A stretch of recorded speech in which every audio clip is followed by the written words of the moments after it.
నమస్కారం శ్రీ సత్య ప్రేక్షకులకి శుభోదయం. నేను నారాయణ రెడ్డి. సో దినపత్రికలోని వార్తలను విశ్లేషించే కార్యక్రమం కాఫీ టైమ్స్ ఇప్పటికి స్వాగతం. మరి ఈరోజు మనతో ఉన్నారు సీనియర్ జర్నలిస్ట్ పొన్నూరు వెంకట శ్రీనివాసులు గారు. మరి వారి ముఖ్యమైన విశేషాలంటే చూద్దాం. నమస్కారం గురుగారు.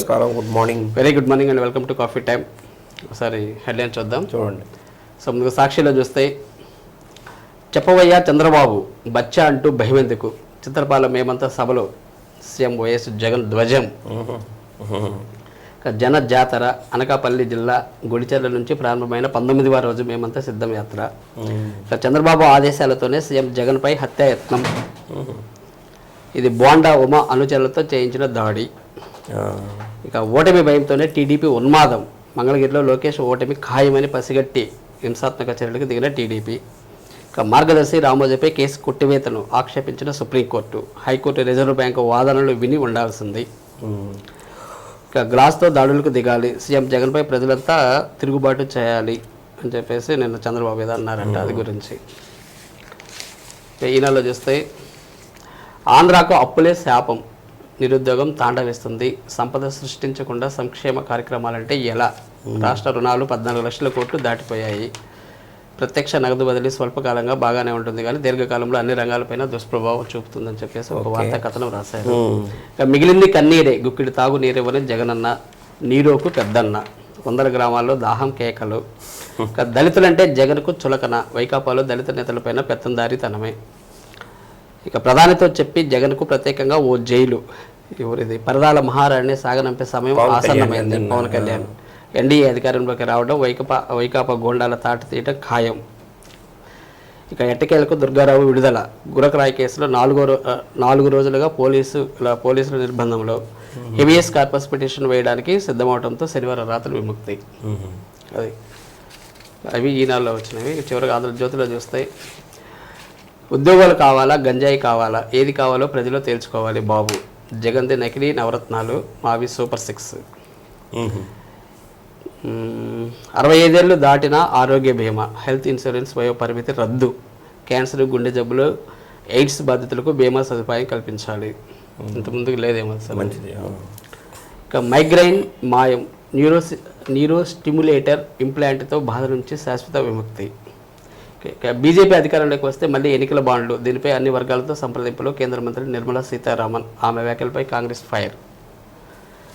జగన్కు జైలు తప్పదు, ఇక్కడ మద్యం స్కామ్ మా దృష్టికి వచ్చింది బీజేపీ, వైసీపీ ప్రభుత్వ అవినీతిని బీజేపీ ఉపేక్షించడం లేదు. జగన్ కోసం హంస, నేడు కడపలో సర్వసభ్య సమావేశం, ఎన్నికల కోడ్ అమల్లో ఉన్న పట్టణ వైనం. ఇక రాయి తగిలితే హత్యాయత్నం, గొడ్డలతో నరికితే గుండెపోట, నిన్న షర్మిల క్వశ్చన్. ఇవి సార్ ప్రధాన వార్తలు స్టేట్లో. ఇక మన ప్రకాశం జిల్లా వార్తలకు వస్తాయి. 3వ రోజు ఎలా ఉంది? ఇది 3వ రోజు కూడా 14 నామినేషన్లు దాటిపోయినాయి. ఉత్సాహంగానే నామినేషన్లు వేశారు. అంటే ఎంపీ స్థానానికి 8 అసెంబ్లీ స్థానాలు ఉన్నాయి కదా, వాటికి సంబంధించి కూడా నామినేషన్లు దాఖలు చేయడం జరిగింది. మొత్తం 14 మంది అభ్యర్థులు 17 నామినేషన్లు దాఖలు చేశారు.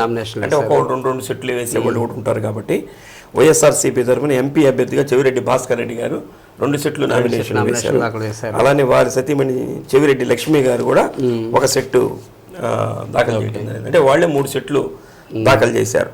అంటే 14 మంది కానీ 17 మంది అన్నాం కదా, 3 సెట్లు వాళ్లే దాఖలు చేశారు కాబట్టి 17 సెట్లు నామినేషన్ దాఖలు చేసినట్లయింది.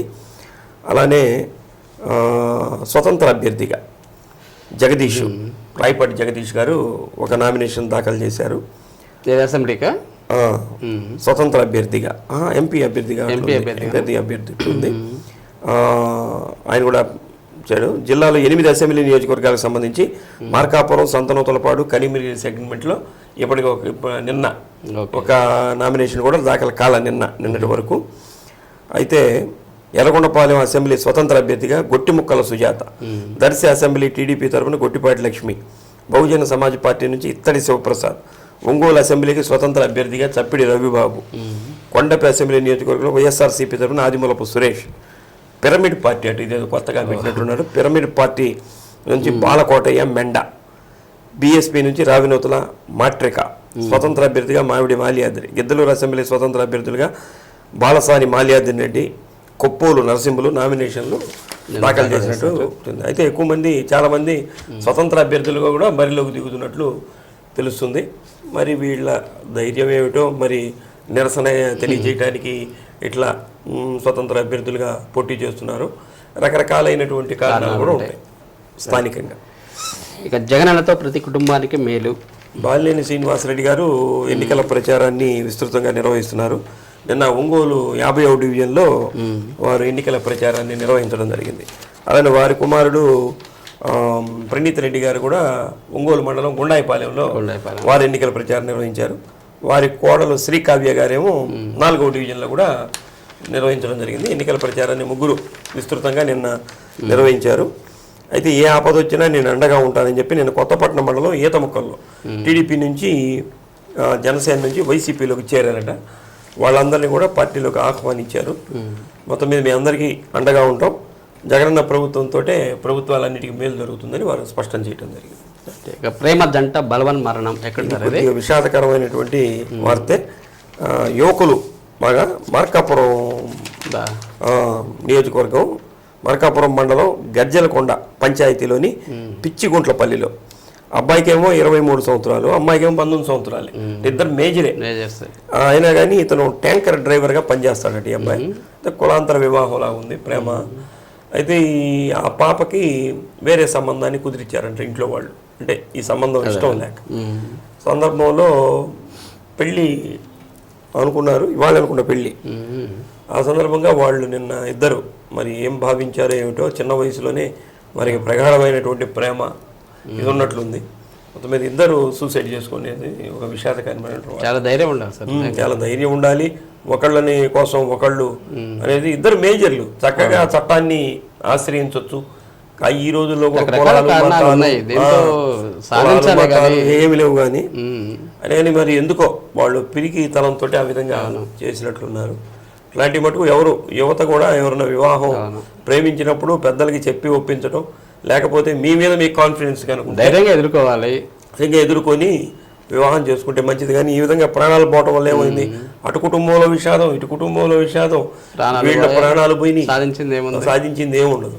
కాబట్టి అంటే ఈ రోజుల్లో ఫ్యాషన్ కోసం ప్రేమ వ్యవహారం నడిపే వాళ్ళు కూడా ఉన్నారు.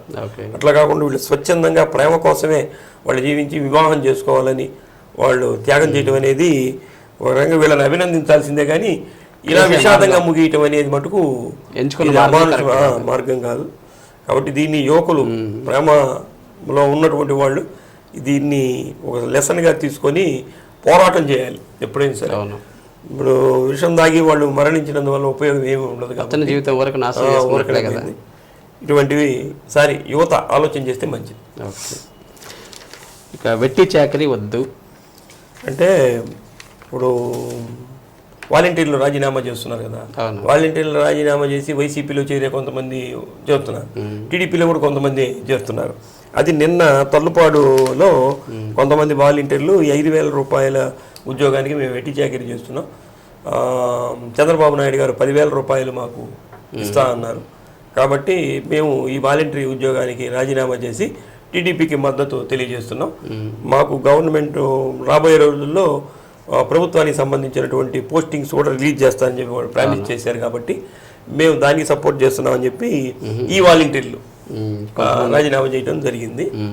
చేసి మేము టీడీపీకి మద్దతు తెలియజేస్తామని చెప్తున్నారు. మనకు ఒంగోలులో కూడా చాలా మంది వాలంటీర్లు రాజీనామాలు చేసి వైసీపీకి మద్దతు తెలియజేసినటువంటి వాళ్ళు కూడా ఉన్నారు. మొత్తం మీద ఈ ఎలక్షన్లో వాలంటీర్లు అందరూ హీరోలు అయిపోయారు. జీతం పాప 5,000 రూపాయల జీతం అయినా సరే వాళ్ళకి ఎక్కడ లేని గుర్తింపు వాలంటీర్లకు. కాబట్టి ఏదో రకంగా వాలంటీర్లకి మంచి గుర్తింపు వచ్చింది. విధంగా పేపర్లో నిత్యం వాలంటీర్ల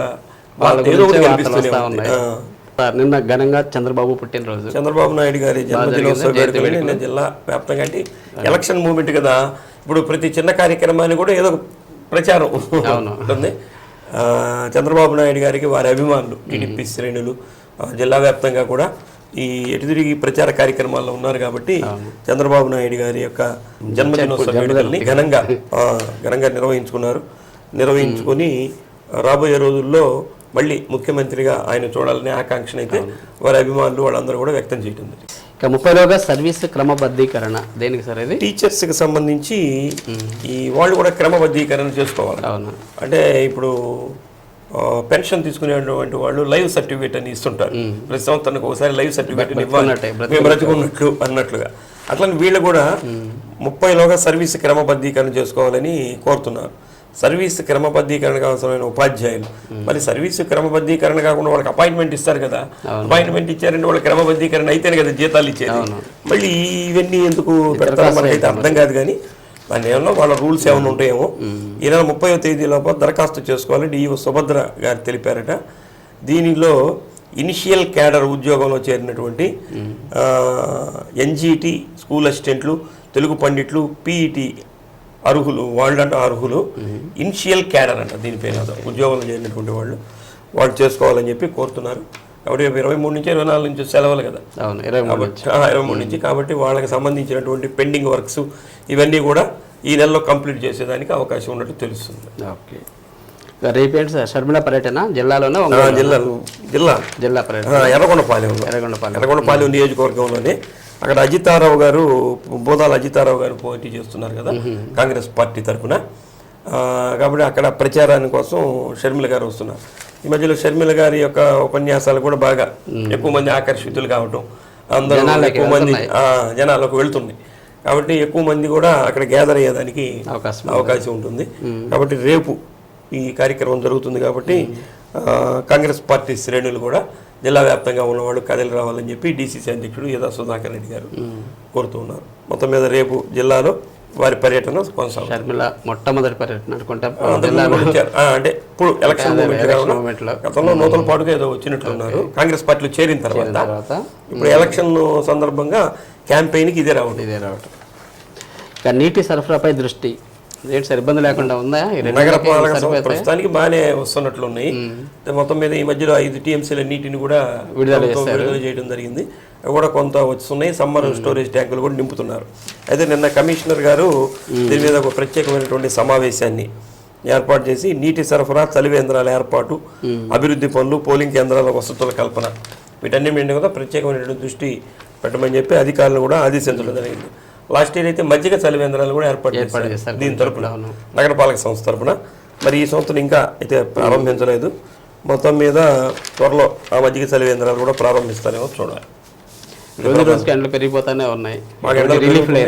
తప్పనిసరిగా చలివేంద్రాలు అనేవి ఏర్పాటు చేయాల్సినటువంటి అవసరం ఉంది.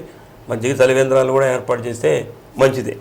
ఇది ఎక్కడికి వెళ్ళినా కానీ ఒక వాటర్ బాటిల్ చేతితో పట్టుకొని వెళ్ళటం, లేదా వాటర్ బాటిల్ చేతిలో పట్టుకొని వెళ్దాం ఉన్నా కానీ వేడైపోతుంది. అది సంగతి. బండిలో పెట్టుకున్నా కానీ వేడెక్కిపోతుంది. Okay sir, thank you very much sir. కొన్ని ముఖ్యమైన అంశాల మీద చక్కటి విశ్లేషణ అందించారు. Thank you. మరి ఇదండి నాటి కాఫీ టాన్స్ డిపెండెన్సీ కార్యక్రమం. తిరిగి రేపు ఉదయం 8:30 శ్రీ సత్య న్యూస్లో మరిన్ని తాజా వార్తలతో మళ్ళీ కలుసుకుందాం. అంతవరకు చూస్తూ ఉండండి శ్రీ సత్య నెట్వర్క్. నమస్కారం.